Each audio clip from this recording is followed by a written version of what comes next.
This video will show you how to diagnose a Maytag washer that makes a scraping noise and won't spin or drain. Safety first, so always disconnect power before servicing any electrical appliance. And remember, the internal edges are very sharp on these machines, so be careful not to get cut when you start opening up panels and doing the job. Hey everybody, I just did a job a day or two ago on a Maytag washing machine. The problem they're presented with was it was making a scraping sound, and then all of a sudden it stopped spinning or draining, and it was just like locked up. You could hear the motor humming, but that would be it. And the original problem they were having was the scraping noise. They kind of let that go apparently until finally it got so bad it wouldn't run at all. And this is a fairly common thing that happens with your regular style top load Maytag washing machines. I've done a bunch of these jobs, but I've never had a Maytag washer here where I could make the video on it.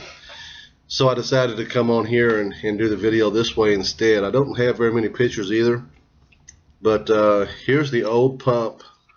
This is the style Maytag pump that we're talking about. The bottom has where the pulley goes. Your hose is attached here. Here it comes in from the tub. Here it goes out to the drain hose. So what you find, or what you want to look for on these, if you tilt the machine up on its edge, like pull it away from the wall and tilt it back towards the wall, and we can get down there and look in between the bottom of the pump and the pulley, you see that corrugated metal in there. Well, that's a sign that it's gone bad. You shouldn't see that corrugated metal at all. It should just be the stem that attaches the pulley to the pump, and that would be it. So if you have that corrugated metal, it actually throws it up, it makes contact with the base or bottom of the pump and makes a screeching sound, and it also puts drag. This one's has gotten so bad that I can barely force it to turn by hand, and of course it should turn freely.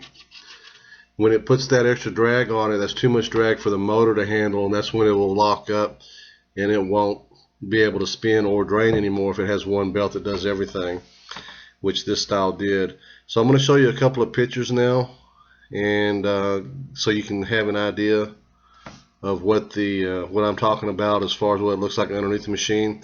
Some of those Maytags have this pump located at the front of the machine, underneath it of course, or on the base, and then other ones have it at the back right corner. They're both the same principle, same problem, same way to fix it. When you change these pumps out, there's only 3 screws that hold it to the bottom of the machine.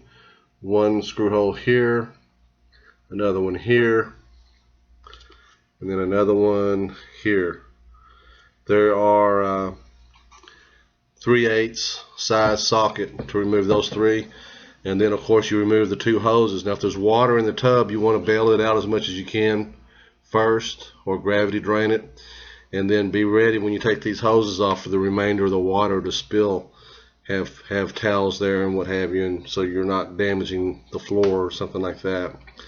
Very simple to change them out once you get in there. So let me show you a couple of pictures and then I'll be back. Okay, on this first picture, this is the style that has the pump and the motor both at the front edge of the machine. If you pull the machine away from the wall and tilt it forward, you'll see the pump right here on the right.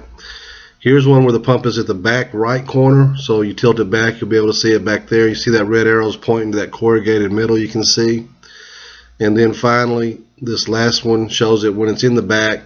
Where you access it and change it at is taking the back panel off, and remove a couple of screws and take that panel off, and you'll be able to get to it to remove it. Okay, like I said, I don't have any better pictures for you than what that is there. I don't have a machine here to actually show it to you, but I'm going to tell you it's very simple to do.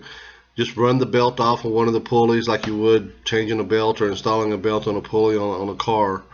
I'm sure that most of you out there, if you're doing this yourself, you can understand how easy it is to run a pulley, turn it, and then just pull the belt off the pulley. At the same time you're turning it, it'll run it off.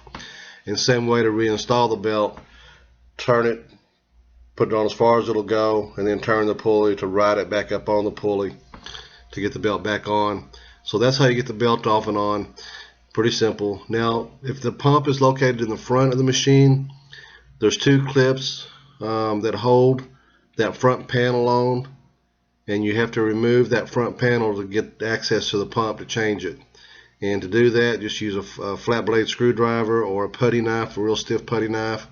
They're about 1.5 inches from each corner in. You depress the clip on both of them, and then the panel will pop and come forward, and the hinges are on the bottom. It's just little metal hinges lifted up and off, and then set the panel aside. You can also at that time remove some screws and raise the top up if you needed to, but you shouldn't have to. Just leave the top like it is. Take that front panel off and you're good to go. If your pump is located in the back, like on the second picture that I showed you, then you turn the machine around and you of course remove that back panel and do it in there. Now, as I said at the beginning of this video, all these internal edges, when you start removing panels and things like that, are very sharp. They will cut you, especially that panel in the back. And then of course you should never do any of this work without first unplugging the machine. So make sure you've got it unplugged before you start doing any of this work. Even though there's no electrical power that goes to the pump, when you remove the hose, you're going to have water likely spilling, and you don't want water spilling into an area where you have live voltage. So unplug the machine before you do the job. And hopefully that'll help you. If you have any questions, just comment below or send me a question there, and I'll do my best to answer them for you. Thank you.